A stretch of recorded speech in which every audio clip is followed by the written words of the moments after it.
Already Jagan పిండి ఆరేస్తానే ఉన్నాడు, చెప్పులతో చేటలతో తర్వాత చీపుళ్ళతో కూడా ఊరు ఊడ్చేయమని చెప్తున్నాడు. నిజంగానే 20 ఏళ్ళు పోరాటంలో నేను ఫెయిల్ అయిపోయానేమో నా అల్లుడితో పోరాడలేక. అతని దుర్మార్గాలకి, అతను చేసినటువంటి పాపాలకి, అతని అవిశ్వాసానికి, అవినీతికి స్వయంగా ఎన్టీఆర్ గారు బలైపోయారు. ఆయన భార్యని నేను రోడ్డు మీద పడిపోయాను. కానీ ఈరోజు అతనికి నిజమైన మొగుడు ఎవరంటే జగన్ బాబే అని చెప్పి నేను నమ్మి నిజంగా వచ్చాను నేను ఆయన దగ్గరికి. దేనికి వెరవని రాయలసీమ సింహం ఈ జగన్మోహన్ రెడ్డి. ఈ 2 విషయాలే మీతో మాట్లాడినాను. ఎందుకంటే ఇది సమయం కూడా కాదు, ఇంకా అధ్యక్షులు గారు మాట్లాడాలి. ఈరోజు రాష్ట్ర స్థాయి విస్తృత సమావేశానికి విచ్చేసిన పెద్దలందరికీ పేరు పేరున హృదయపూర్వక నమస్కారాలు అందజేస్తూ 2 సంఘటనలు చంద్రబాబు నాయుడికిను జగన్మోహన్ రెడ్డికి. ఈరోజు వాళ్ళు ఏం చెప్తున్నారు, వెళ్తున్నటువంటి ఎమ్మెల్యేలంతా కూడా జగన్మోహన్ రెడ్డి నిరంకుశత్వం భరించలేక వెళ్ళిపోతున్నారని చేస్తూ ఉన్నారు కామెంటు.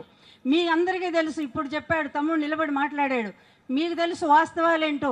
ఆ రోజు 94లో 220 సీట్లు గెలిపించడానికి నేను ఎన్టీఆర్ రాష్ట్రం అంతా పర్యటించి గెలిపిస్తే అట్లాంటిది 8 నెలలు తిరగకుండానే ప్రభుత్వాన్ని కూల్చేసి ఆ నిందంతా కూడా లక్ష్మీపార్వతి మీద వేసి ఆమె కారణంగానే ప్రభుత్వాన్ని కూల్చేశామని ఒక అబద్ధాలు చెప్పినటువంటి దుర్మార్గుడు, ఆ రోజు చెప్పులు వేసి ఎన్టీఆర్ని అవమానం చేసినటువంటి ఒక నీచ నికృష్టమైనటువంటి రాజకీయ సంస్కృతి కలిగినటువంటి ఆ దుర్మార్గుడు ఈ రోజు జగన్మోహన్ రెడ్డి గురించి మాట్లాడటానికి, ఒక్క మాట మాట్లాడటానికి కూడా అతనికి హక్కు, నైతిక హక్కు లేదు. ఎందుకంటే 90% మంది నా కాళ్ళు పట్టుకొని సీట్లు తెచ్చుకున్నారు. మీ అందరికీ తెలుసు ఆ విషయం కూడా. ఆ రోజు ఈ విశ్వాసం లేనిది తెలుగుదేశం పార్టీ పెట్టినటువంటి వ్యవస్థాపక అధ్యక్షుడినే కూల్చి పెట్టినటువంటి చేతినే తెగనరికినటువంటి నికృష్టమైనటువంటి పార్టీ తెలుగుదేశం పార్టీ. అట్లాంటి పార్టీ కోసం మేము ఎంత కష్టపడ్డామో. నా భర్త చివరకు ప్రాణాలు పోగొట్టుకున్నాడు, నేనేమో రోడ్డున పడ్డాను. అట్లాంటి నన్ను ఒక తల్లిలాగా ఆదరించి హక్కును చేర్చుకొని తన పార్టీలో జనరల్ సెక్రటరీ నాకు పదవి ఇచ్చి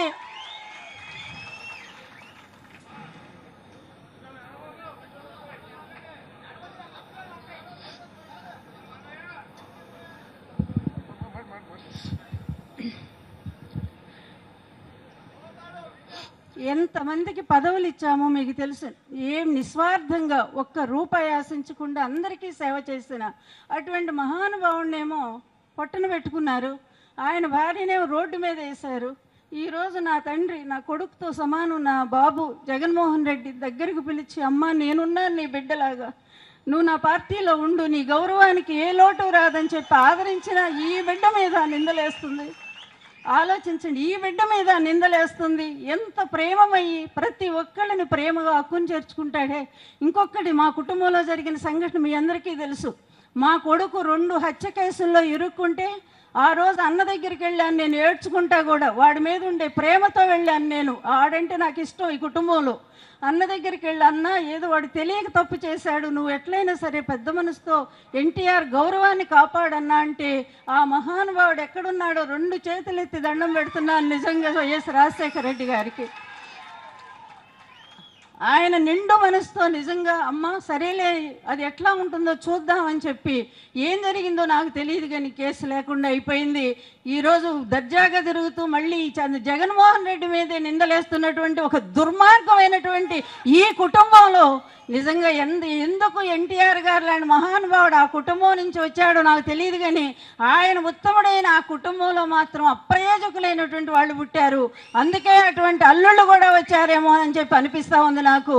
అందువల్ల ఎక్కడ వైఎస్ రాజశేఖర రెడ్డి, ఎక్కడ నక్కజిత్తుల ఈ చంద్రబాబు అని చెప్పి ఒక్కసారి మనం కంపేర్ చేసి చూసుకుంటే, అదేవిధంగా కేసు, అవినీతి కేసు చంద్రబాబు మీద వైఎస్ రాజశేఖర రెడ్డి గారు వేశారు. సంవత్సరం నాకు గుర్తులేదు కానీ వేసినప్పుడు ఇంటికి వెళ్ళి 2 కాళ్ళు పట్టుకొని చంద్రబాబు ఏడ్చాడా లేదో చెప్పి సభాముఖంగా ఒక్కసారి ధైర్యం ఉంటే చెప్పమని చెప్పి అడుగుతా ఉన్నాం. మన ఇద్దరం స్నేహితులము, క్లాస్మేట్స్, దయచేసి మీరు కేసు విత్డ్రా చేసుకోండి అని చెప్పి స్నేహం అనే సెంటిమెంట్ను ఉపయోగించి తన మీద ఉండే కేసును విత్డ్రా చేయించుకొని ఈరోజు నేను నీతిమంతుడిని, నాకే విధంగా అవినీతి మరకలు అంటలేదు, నా ఒళ్ళంతా మరకలు ఉన్నాయి కానీ నాకు మాత్రం అవినీతి లేదని చెప్పేటువంటి నీచమైన సంస్కృతిని మనం చూస్తూ ఉన్నాము. కానీ చిన్న బిడ్డ మొన్నంటే జగన్మోహన్ రెడ్డి ఒక్క చెప్పుతో కొట్టమన్న దానికే పార్టీ మంత్రులు, ఎమ్మెల్యేలు, ఎంపీలు మొత్తం స్టేట్మెంట్లు ఇచ్చారు. ఆయన కొడుకుతో సమాన కొడుకు వయసు ఉన్నటువంటి వాడు తండ్రి లాంటి చంద్రబాబు మీద ఇటువంటి మాట అనొచ్చా అని పెద్ద సెంటిమెంట్ క్రియేట్ చేశారు.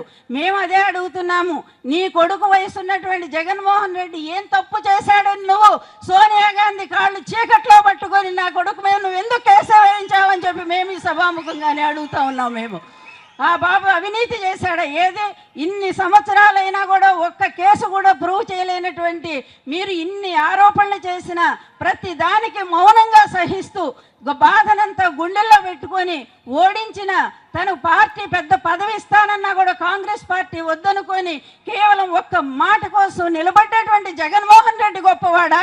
ప్రతి దానికి అవినీతి, అరాచకత్వం, అన్యాయం, అబద్ధాలతో నీచమైన పాలన చేస్తున్నటువంటి చంద్రబాబు నాయుడు మరి అతని పెద్దవాడు అని చెప్పి ఒక్కసారి దయచేసి ఆలోచించండి. కార్యకర్తలకు ఒక్కటే విజ్ఞప్తి, నాయకులు పోతే పోయారు, పచ్చి అవకాశవాదులు గోడ మీద పిల్లివాటం లాగా ఎక్కడ అధికారం ఉంటే ఎక్కడ డబ్బు ఉంటే అక్కడ పారిపోతూనే ఉంటారు.